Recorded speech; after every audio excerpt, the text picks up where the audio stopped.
Line discipline നമ്മൾ ഉദ്ദേശിക്കുന്നത് എന്താ വെച്ചാൽ നമ്മളിപ്പോൾ ഒരു 6 ലൈൻ ട്രാഫിക് ആണെങ്കിൽ അങ്ങോട്ടും ഇങ്ങോട്ടുള്ളതാണ്. അതിൽ 3 ലൈൻ ആണ് വൺ സൈഡ്.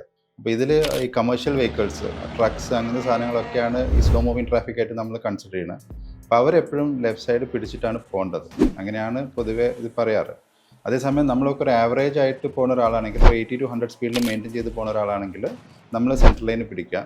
നമുക്ക് ഓവർടേക്ക് ചെയ്യണമെങ്കിൽ നമ്മൾ ഫസ്റ്റ് സെൻട്രൽ ലൈനിൽ നിന്ന് റൈറ്റ് ഇൻഡിക്കേറ്റർ ഇട്ടിട്ട് റൈറ്റ് ലൈനിന് റിയർ വ്യൂവിൽ ചെക്ക് ചെയ്തിട്ട് മാത്രമേ നമ്മൾ റൈറ്റ് ലൈനിൽ കൂടെ ഓവർടേക്ക് ചെയ്തിട്ട് പോകാൻ പാടുള്ളൂ.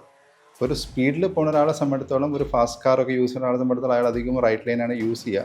പക്ഷേ ശ്രദ്ധിക്കേണ്ടതെന്ന് വെച്ചാൽ അതുപോലത്തെ കാറ് റൈറ്റ് ലൈനിൽ വരുമ്പം സെൻട്രൽ ലൈനിൽ നിന്ന് ഒരാൾ ഒറ്റയടിക്ക് റൈറ്റിലേക്ക് തിരിയാൻ പാടില്ല.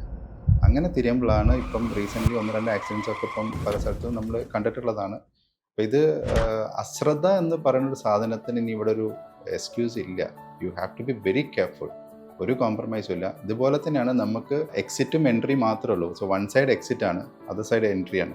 അപ്പം എക്സിറ്റും ഈ പറഞ്ഞ പോലെ നമ്മളെ സംബന്ധിച്ചിടത്തോളം ലെഫ്റ്റ് സൈഡിലാണ് വരുന്നത്. അപ്പോൾ സ്ലോ മൂവിങ് ട്രാഫിക്കിൻ്റെ വോളിയം നോക്കിയിട്ടേ നമ്മൾ എക്സിറ്റിലേക്ക് പോകാൻ പറ്റുള്ളൂ.